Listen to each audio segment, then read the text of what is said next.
Hello everyone, मेरे video में आपका स्वागत है। आज हम लोग एथिक्स का टॉपिक का रिवीजन सीरीज़ शुरू कर रहे हैं। तो इसमें हम सबसे पहले जिस टॉपिक की बात करेंगे वो एटीट्यूड है। एटीट्यूड का टॉपिक मैंने इसलिए शुरुआत में पहले रखा क्योंकि इसके पहले एक यूनिट है, लेकिन मैंने उसको ना रख के इसको रखा क्योंकि ये मुझे लगता है कि एक ईजी टॉपिक है और ये थोड़ा सा सब हम लोग कहीं ना कहीं सबको ये समझ में भी आता है। तो इससे अगर हम शुरुआत करेंगे तो बेटर फ्लो बनेगा और ये इम्पॉर्टेंट भी है। ठीक है, तो बात करते हैं कि एटीट्यूड क्या होता है। तो एटीट्यूड जो होता है वो किसी व्यक्ति का पॉजिटिव, नेगेटिव या न्यूट्रल जो व्यू है वो किसी टारगेट ऑब्जेक्ट की तरफ या टारगेट ऑब्जेक्ट की तरफ क्या है वो होता है उसका एटीट्यूड। अब ये टारगेट ऑब्जेक्ट जो है वो कोई पर्सन हो सकता है, कोई सिचुएशन हो सकता है, कोई आइडिया हो सकता है या कोई भी कॉन्सेप्ट होता है, कुछ भी हो सकता है। ठीक है, attitude is akin to spectacles. Attitude एक चश्मे की तरह होता है। तो ये तो भाई डेफिनेशन थोड़ी सी फॉर्मल हो गई। इसको अगर हम समझें तो एटीट्यूड मतलब आप किसी चीज़ के बारे में आपका रवैया क्या है, आपकी टेंडेंसी क्या है, आप किसी चीज़ को पसंद करते हैं या नापसंद करते हैं, आप किसी चीज़ को जो है या आपका उसके प्रति न्यूट्रल व्यू है। ठीक है, तो सिंपली यही होता है एटीट्यूड। ठीक है, और इसमें इसकी खासियत क्या होती है कि टूवर्ड्स एक टारगेट ऑब्जेक्ट होता है।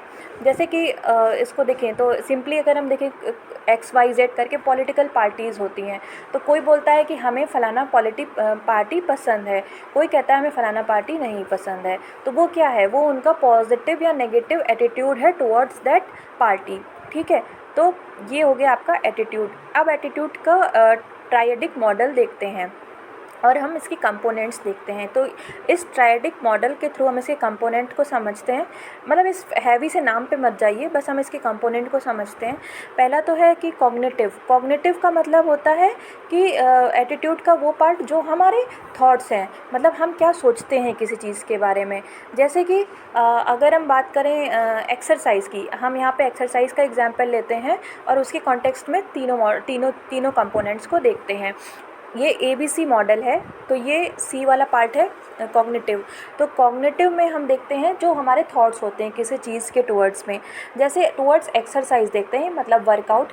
अगर कोई व्यक्ति ये सोचता है, उसकी थॉट ये है, थॉट प्रोसेस ये है कि एक्सरसाइज कीप्स मी फिट, मतलब एक्सरसाइज करने से मैं फिट रहता हूँ, ये उसकी थॉट प्रोसेस है। वो एक्सरसाइज के बारे में ऐसा एटीट्यूड रखता है, मतलब ये उसका मेंटली वो सोचता है, थॉट प्रोसेस। अब बात आती है अफेक्टिव। अफेक्टिव मतलब उस पर्टिकुलर टारगेट ऑब्जेक्ट के टुवर्ड्स हम कैसा फील करते हैं, हमारी फीलिंग्स क्या हैं, हमारे इमोशंस क्या हैं। ठीक है, तो वो होती है हमारी अफेक्टिव। मतलब जैसे कि अगर यही हमने एक्सरसाइज का एग्जांपल लिया, एक व्यक्ति ये सोचता है कि एक्सरसाइज करने से फिट रहता हूँ मैं, और वही व्यक्ति कहता है कि जब मैं एक्सरसाइज करता हूँ तो मुझे बहुत मज़ा आता है, मतलब मुझे बहुत इन्जॉय मिलता है। तो ये उसका पॉजिटिव इमोशनल कंपोनेंट है, क्यों, उसे मज़ा आ रहा है उस चीज़ को करने में। फिर behavioural component, B for behaviour. Behaviour में क्या होता है, अब उसने ये सोचा कि एक्सरसाइज करने से हम फिट रहते हैं, दूसरा उसको मज़ा आया, तो बिहेवियर में आया कि वो एक्सरसाइज डेली करता है। ठीक है, वो व्यक्ति डेली एक्सरसाइज करता है। तो ये चीज़ हो गई ABC मॉडल, एटीट्यूड के 3 कंपोनेंट। ठीक है, अब आते हैं इसको हम एक और एग्जांपल से देखते हैं, पॉजिटिव और नेगेटिव एटीट्यूड्स को, मतलब एक सोशल एग्जांपल से देखते हैं टुवर्ड्स अ गर्ल चाइल्ड। ठीक है, अब कॉग्निटिव कंपोनेंट अगर पहले हम पॉजिटिव देखते हैं, पहले नेगेटिव देखते हैं। ठीक है, नेगेटिव में हम देखते हैं कि अगर मान लीजिए कॉग्निटिव कंपोनेंट ये है, मतलब कोई व्यक्ति है, कोई परिवार है, वो ये सोचता है कि जो लड़कियां होती हैं वो बोझ होती हैं, बेटी बोझ होती है। ठीक है, तो वो ये उसकी सोच है, ये उसका एटीट्यूड है टुवर्ड्स गर्ल चाइल्ड, उसका कॉग्निटिव कंपोनेंट है। अफेक्टिव, यहाँ E होना चाहिए, E लिख दिया है। इफ़ेक्टिव में ये होगा कि अब उस घर में, उस परिवार में एक बच्ची का जन्म होता है, तो वो क्या करते हैं, वो दुखी हो जाते हैं, वो इस बात से दुखी हो जाते हैं, या उन्हें गुस्सा आती है या उन्हें फ्रस्ट्रेशन होती है। ठीक है, फिर उसके बाद बिहेवियर कंपोनेंट। तो अगर बिहेवियर कंपोनेंट में ये होगा कि जब बच्ची का जन्म हुआ तो बच्ची की भ्रूण हत्या हो जाएगी। ठीक है, या अगर मान लीजिए भ्रूण हत्या नहीं भी हुई तो उस बच्ची के साथ एक तरह से दोयम दर्जे का व्यवहार होगा। ठीक है। तो ये होता है negative attitude towards a girl child. फिर अगर पॉजिटिव एटीट्यूड है, किसी परिवार में बच्ची को बराबर माना जाता है, मतलब हमको वो मतलब टुवर्ड्स पॉजिटिव एटीट्यूड है, तो कैसा होगा, तो उनका क्या होगा, कॉग्निटिव कंपोनेंट क्या होगा कि वो बच्चे को या बच्ची को, मतलब लड़का या लड़की जो भी चाइल्ड है उसको बराबर मानते हैं। कॉग्निटिव रूप से वो ये मानते हैं, उनकी थॉट प्रोसेस ये है कि लड़का लड़की बराबर होते हैं। अफेक्टिव में ये क्या होगा कि उनके घर में मान लीजिए बिटिया का जन्म हुआ, बच्ची जन्म लेती है, तो दे बिकम हैप्पी कि भाई हमारे घर में बच्ची हुई है। फिर बिहेवियर में ये होगा कि वही उस बच्ची को वो प्रॉपरली एजुकेट करेंगे, उसका लालन पालन करेंगे, उसके न्यूट्रिशन का ध्यान रखेंगे। तो ये होते हैं एक सोशल मतलब मैंने एक सोशल समस्या की तरफ एटीट्यूड को समझाया है इसमें, ठीक है। तो ये चीज़ हुई एटीट्यूड के मॉडल्स। फिर आते हैं हम एटीट्यूड का, हाँ, टायडिक मॉडल है एटीट्यूड्स के कंपोनेंट। इस टायडिक मॉडल के तहत हमने देखे, ये थे एटीट्यूड के कंपोनेंट, जिसे CAB कैब मॉडल भी कहते हैं, ठीक है। नेक्स्ट आता है कि फीचर्स ऑफ एटीट्यूड, मतलब फीचर्स क्या होते हैं एटीट्यूड के। फीचर्स ये होते हैं कि पहला तो ये है कि टुवर्ड्स एक टारगेट ऑब्जेक्ट होता है, इंडिपेंडेंट नहीं होता है एटीट्यूड अपने आप में, किसी न किसी टारगेट ऑब्जेक्ट की तरफ होगा। फिर वो चाहे कोई पॉलिटिकल पार्टी हो, कोई सामाजिक समस्या हो, कोई छोटा सा भी कुछ भी चीज़ हो, खाने पीने का सामान हो, कुछ भी हो। जैसे मतलब कोई लोग बोलते हैं ना कि मुझे तरोई नहीं पसंद, लौकी नहीं पसंद, करेला नहीं पसंद, तो डैट इज़ टारगेट ऑब्जेक्ट। ये तरोई के करेला लौकी ये सारी चीज़ें जो हैं वो टारगेट ऑब्जेक्ट हैं, इनके टूवर्ड्स हैं। फिर ठीक है, अपने आप में इंडिपेंडेंट नहीं होता है एटीट्यूड कि मुझे नहीं पसंद, तो नहीं पसंद तो कुछ नहीं, कुछ ऑब्जेक्ट होना चाहिए, टारगेट ऑब्जेक्ट, ठीक है। फिर affect behaviour of people and group, लोगों का बिहेवियर और जो लोगों के बिहेवियर को काफ़ी ज़्यादा एटीट्यूड प्रभावित करता है, बहुत ज़्यादा। जैसे अब हम घर में ही छोटे से ही होते हैं और हम देखते हैं कि लोग जब कहते हैं कि मैं लौकी नहीं खाऊंगा, छोटे बच्चे बोलते हैं या बड़े भी बोलते हैं, मैं भी बोलती हूँ कि करेला नहीं खाना है, तरोई नहीं खाना है, तो डैट इज़ माई बिहेवियर, मैं नहीं खा रही हूँ, वो मेरा उस एटीट्यूड के कारण मैं नहीं खा रही हूँ, ठीक है। और acquired over a period of time, not in born. Acquired मतलब ये क्या होता है कि ये धीरे धीरे हम एक्वायर करते हैं, हम उस चीज़ को मतलब एटीट्यूड ऐसा नहीं होता है कि हमने एक दिन में हम पैदा हुए और हमको ये समझ में आ गया कि मेरी फेवरेट पार्टी ये है, ठीक है। हम पैदा हुए और हम कि हमें ये समझ में आ गया कि मतलब अगर सोशल कॉन्टेक्स्ट में देखें तो ये कुछ बोला जाता है, एक पेट्रियार्की होती है, उसके जो लक्षण होते हैं वो हमें, कोई लड़का पैदा हुआ तो वो इस तरह से नहीं पैदा होता है कि वो पेट्रियार्कल सोच के साथ पैदा हो, वो चीज़ें उसके विथ अपब्रिंगिंग विथ टाइम आती हैं, ठीक है। Over a period of time attitude develop होता है, इनबॉर्न नहीं होता है, ठीक है।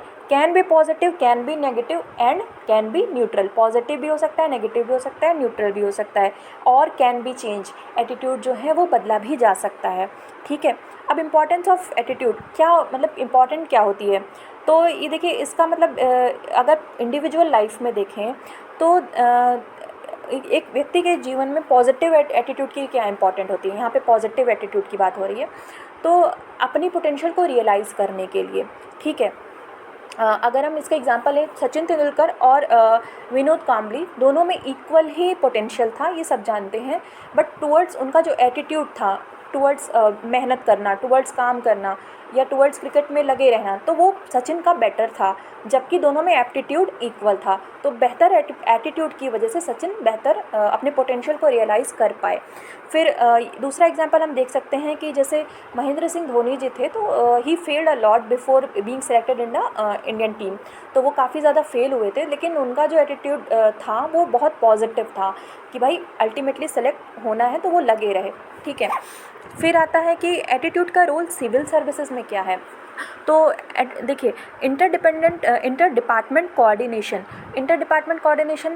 आप मान लीजिए कि एक IAS ऑफिसर हैं और आपका एटीट्यूड टुवर्ड्स पुलिस जो है वो ये है कि पुलिस बेहतर काम नहीं करती है, नेगेटिव एटीट्यूड है, तो आपका कोऑर्डिनेशन काफ़ी ख़राब होने वाला है, आप उनके साथ कोऑर्डिनेट करके काम नहीं कर पाएंगे, ठीक है। अगर पॉजिटिव है तो बहुत अच्छा काम हो जाएगा क्योंकि सबको मिलके करना होता है। फिर आता है negotiation. Negotiation, being an officer बहुत सारी डील्स करनी पड़ती हैं हमको, और बहुत ज़्यादा चीज़ों को मैनेज करना पड़ता है। कभी कोई ट्रेड यूनियन या इस तरह से की चीज़ें, कई सारी चीज़ें होती हैं, कहीं स्ट्राइक हो गई या कुछ किसी से बात करनी है, लोगों को समझाना है, बुझाना है, तो वहाँ पे नेगोशिएट करने के लिए भी एटीट्यूड का रोल होता है। फिर आता है कि आपके एम्प्लॉयर्स के साथ कैसा रिलेशनशिप है, क्योंकि भाई सिविल सर्विसेज में जा रहे हैं तो अपना इंडिविजुअल तो एक व्यक्ति बैठ के काम नहीं करता है, पूरा का पूरा ऑफिस होता है, कई सारे पूरा अपनी एक चेन होती है। अब उस चेन में एक पूरे सिस्टम में आपके कुछ सबऑर्डिनेट्स होंगे, कुछ आपके बॉस होंगे। तो भाई अगर आपने अपने सबऑर्डिनेट्स के प्रति पॉजिटिव एटीट्यूड रखा है तो आपके ऑफिस का एनवायरनमेंट अच्छा रहेगा, तो आपकी प्रोडक्टिविटी भी हाई रहेगी। लेकिन आपने अपने सबऑर्डिनेट्स के प्रति एक नेगेटिव एटीट्यूड रख लिया है कि ये तो लेज़ी हैं, ये काम नहीं करते, ये करप्ट हैं, इस तरह का अगर आपने एटीट्यूड रख लिया है तो आप बहुत फ्रस्ट्रेट होने वाले हैं। तो ये भी आपकी प्रोडक्टिविटी में, आपके वर्क सेटिस्फैक्शन में आपके एटीट्यूड का रोल रहता है। ठीक है, फिर आता है कि चैलेंजेस। अब बीइंग अ सिविल सर्वेंट बहुत सारे चैलेंजेस आते हैं। अगर हम बात करें तो देखा होगा कि कोविड एक बहुत बड़ा चैलेंज था फॉर सिविल सर्वेंट्स। तो अब वहाँ पे अगर पॉजिटिव एटीट्यूड नहीं है, नेगेटिव एटीट्यूड नहीं है, तो हम कुछ भी प्रोडक्टिव नहीं कर पाएंगे, हम समस्याओं का हल नहीं कर पाएंगे। तो इसलिए भी सिविल सर्विसेज में पॉजिटिव एटीट्यूड का होना बहुत ज़रूरी होता है। ठीक है, अब बात आती है फंक्शंस ऑफ एटीट्यूड की। Functions of attitude next video में देखते हैं। आई होप कि इतना आपको समझ में आया हो। Thank you.